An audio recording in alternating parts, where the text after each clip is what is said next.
મીઠી મધુરી વાત ભાગ 21 તારીખ 18/6/2026 વચનામૃત વડતાલ 5મું કન્ટિન્યુ ચાલુ છે. પોતામાં માયાના ગુણનું કાર્ય, માયાના ગુણ એનું જે કાર્ય ભૂત, ઇન્દ્રિયો, અંતઃકરણ અને દેવતા તે પોતપોતાની ક્રિયાને વિશે પ્રવર્તે છે, તો પણ એ માયાને તૈરો કહેવાય. આ હોવા છતાંય માયાને તૈરો કહેવાય. આવી જ વાત ત્યારે 13માં કેમ એ હોય છતાં માયાને તૈરો કહેવાય? કેમ? જે એ માયાનું કાર્ય પોતાને વિશે તો હોય, પોતાને વિશે તો હોય, બરાબર, પણ પોતાને ભજન કરવા યોગ્ય એવા જે પ્રગટ પ્રમાણ શ્રી વાસુદેવ ભગવાન. હવે અહીંયા જો સમજણ નક્કી ન કેળવાની હોય તો પછી વાસુદેવ ભગવાનને ગોતવા પડે. હા, કોણ અને ક્યાં? વાસુદેવ ભગવાન એટલે અહીંયા વાત લેવાની છે. જે વાત કરે છે ને પોતાની. કોણ વાત કરે છે? સ્વામિનારાયણ ભગવાન વાત કરે. એટલે એ પ્રગટ પ્રમાણ શબ્દ મૂક્યો છે આગળ, એટલે એ વાસુદેવ પોતે સ્વામિનારાયણ. બરાબર, પ્રગટ પ્રમાણ શ્રી વાસુદેવ ભગવાન તેને તો એ માયાના ગુણથી પર સમજે છે. ભગવાનને માયાના ગુણથી પર સમજે છે, માટે એને પણ માયાથી પર જાણવો થઈ ગયો. માયાથી પર બોલો.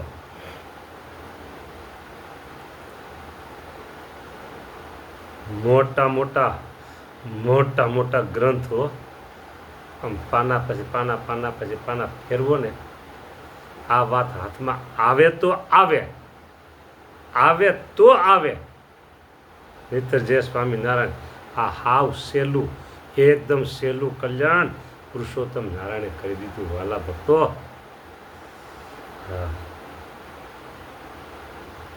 તેને તો એ માયાના ગુણથી પર સમજે છે. પ્રગટ પ્રમાણ શ્રી વાસુદેવ ભગવાન તેને તો એ માયાના ગુણથી પર સમજે છે, માટે એને પણ માયાથી પર જાણવો. અને બ્રહ્માદિક દેવ ને વશિષ્ઠ, પરાશર, વિશ્વામિત્ર આદિક ઋષિ એ સર્વેમાં ગુણનો પ્રવેશ જણાણો છે. બોલો.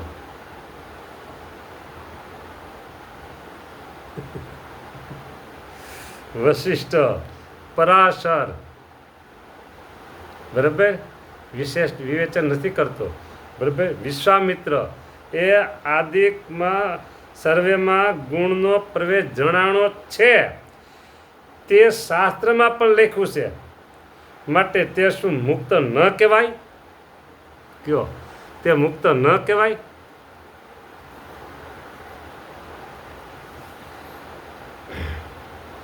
વશિષ્ઠ એક બ્રહ્મર્ષિ કહેવાની બાબતમાં 100 પુત્રોને ધામમાં મોકલી દીધા. બોલો, 100 પુત્રોને ધામમાં મોકલી દીધા હતા. તોય જો માયાને તેરા કીધા. હા, પરાશર ઋષિ, બરાબર, નૌકા વિહારમાં, બોલો, મત્સ્ય ગંધા સાથે સંબંધ બાંધ્યા હતા. બોલો, એ સર્વમાં ગુણનો પ્રવેશ જણાનો છે. તે શાસ્ત્રમાં પણ લખ્યું છે, માટે તે શું મુક્ત ન કહેવાય? કયો, ને માયાને તૈરા ન કહેવાય? સર્વે મુક્ત છે ને સર્વે માયાને તૈરા છે. બોલો. અને એમ જો ઉત્તર ન કરીએ તો એ પ્રશ્નનું સમાધાન થાય નહીં, માટે એ જ એનો ઉત્તર છે. પછી નિત્યાનંદ સાહેબ પૂછ્યું, હવે ટોન બદલે છે વાતનો. હવે વાતનો ટોન બદલે છે અને નિત્યાનંદ સ્વામી પડમાં આવ્યા છે. હવે હા, એક વખત અવતાર અને અવતારી એ બાબતનો દિવ્ય કલહ થયો હતો, દિવ્ય કલહ. હા, એક બાજુ નિત્યાનંદ સ્વામી અને એક બાજુ બીજા બધાય સ્વામિનારાયણ ભગવાન પણ બીજા બધા ભેગા. નિત્યાનંદ સ્વામી એકલા અટુલ આવો ન ડગ્યા, ઉપાસનાની બાબતમાં ન ડગ્યા, નિશ્ચયની બાબતમાં ન ડગ્યા, અડગ રહ્યા નિત્યાનંદ સ્વામી.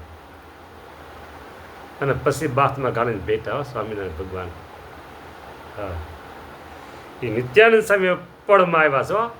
આ 5મું વચનામૃત ટોપ 10માં 1 એમ કેવું હોય તો ખોટું નથી.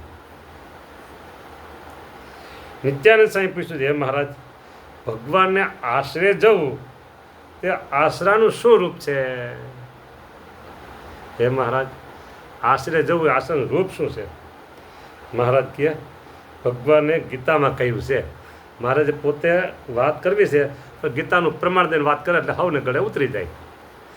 સર્વધર્માન પરિત્યજ્ય મામેકમ શરણમ વ્રજ અહમ ત્વામ સર્વે પાપેભ્યો મોક્ષયિષ્યામિ મા શુચઃ.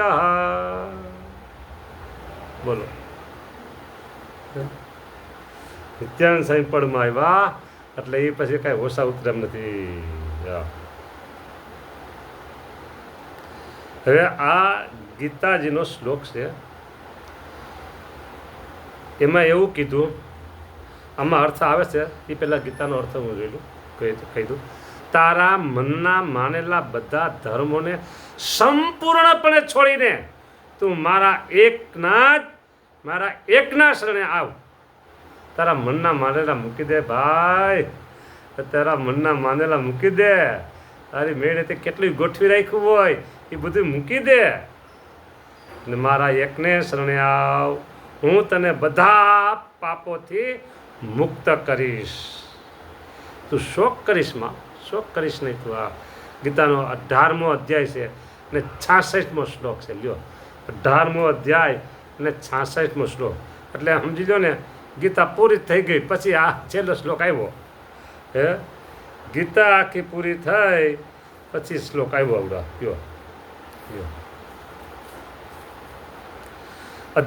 શ્લોક તો ગીતાજીના 78 છે. 18મા અધ્યાયના 78 શ્લોક છે. યત્ર યોગેશ્વર કૃષ્ણ યત્ર પાર્થો ધનુર્ધર તત્ર શ્રી વિજયો ભૂતિર્ધ્રુવાની તે મમ.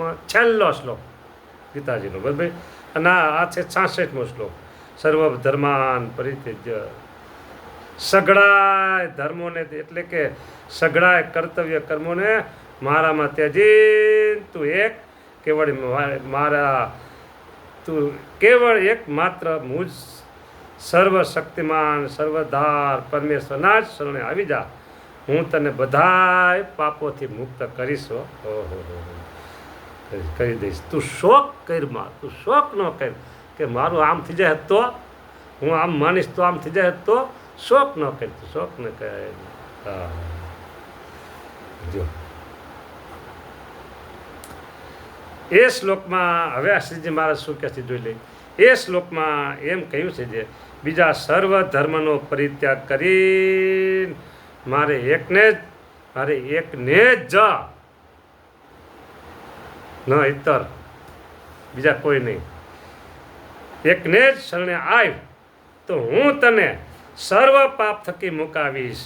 તું શોકમાં કહે, શોક રહેવા દે, તું શોક કહે માં સૂચા, શોક ન કહે. અને એવો જે ભગવાનનો દ્રઢ આશ્રય તે જેને હોય તેને મહાપ્રલય જેવું, ઓહો મહાપ્રલય જેવું દુઃખ આવી પડે તો પણ તે દુઃખ થકી રક્ષાનો કરનારો ભગવાન વિના બીજાને ન જાણે. રક્ષાનો કરનારો બીજાને ન જાણે. બોલો, આપણને થોડુંક દુઃખ આવ્યું હોય એટલે આપણે આમ દોડીએ ને આમ દોડીએ ને આમ દોડીએ ને આમ દોડીએ ને જ્યાં કાંઈ ખારું દેખાય ત્યાં દોડીએ. પાછું તિલક ચાંદલો કર્યો હોય સ્વામિનારાયણનો તોય દોડીએ. બોલો, એ મારું દુઃખ દૂર કરશે, આમ દુઃખ દૂર કરશે, આમ દુઃખ દૂર કરશે, આ દુઃખ દૂર કરશે, આ દુઃખ દૂર કરશે. હા, ચારે બાજુ દોડીએ. 2-5 દુઃખનું વર્ણન કરું તમને. હા, કા સંતાન ન હોય, કા રોગાદિક પીડા હોય, ભૂત પ્રેતનો ઉપદ્રવ હોય, બીમારીના ખાટલા ઘરમાં બહુ રહેતા હોય,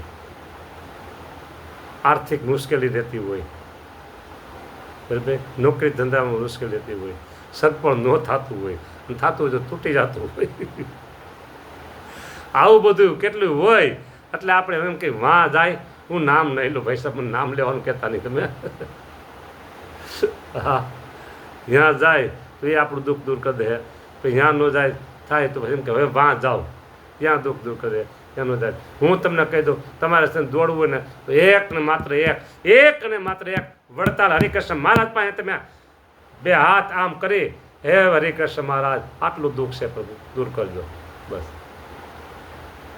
વડતાલ હરિકૃષ્ણ મહારાજ આ તમને ચોખ્ખું સરનામું આપી દીધું છે. બસ, બીજે ક્યાંય દોડતા નહીં તમે, બીજે ક્યાંય દોડતા નહીં હો. ક્યાંય લાઈનમાં નથી ઉભું રહેવું આપણે, ક્યાંય લાઈનમાં નથી જવું ક્યાંય. હાથમાંથી આમ કંકુનો આમ ધાર કરે તોય દોડતા નહીં, તોય દોડતા નહીં. હા, ગમે તેમ બતાવે તમને તોય દોડતા નહીં, ક્યાંય દોડતા નહીં હો. અહીંયા કીધું મહાપ્રલય જેવું દુઃખ, બોલો, એ આવી પડે તો પણ તે દુઃખ થકી રક્ષા ન કરનારો ભગવાન વિના બીજાને ન જાણે. ભગવાન વિના બીજાને ન જાણે. બસ, અને જે પોતાને દુઃખ સુખ જોઈતું હોય તે પણ ભગવાન થકી જ ઈચ્છે. જે કાંઈ સુખ જોતું હોય તો ભગવાન પાસે પ્રાર્થના કરો. જય સ્વામિનારાયણ. અહીંયા આ ભાગ પૂરો થાય છે. નેક્સ્ટ બીજા ભાગમાં આપણે કથા લેશું.